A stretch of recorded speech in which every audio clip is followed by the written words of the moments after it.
আমার নাম আনোয়ার হোসেন।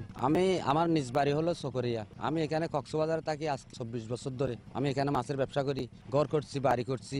আপনার লইট্টে আছে, তারপরে ফাইসে আছে, তারপরে চিংড়ি আছে।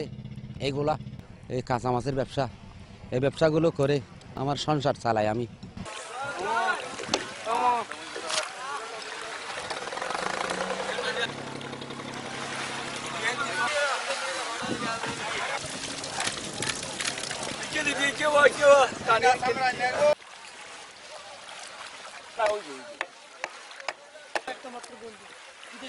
ট্রলারে আমাকে সাইনা মেশিন ব্যবহার করতে পারে। এই সাইনা মেশিন 4 বছর জন্য আমরা কি ট্রলার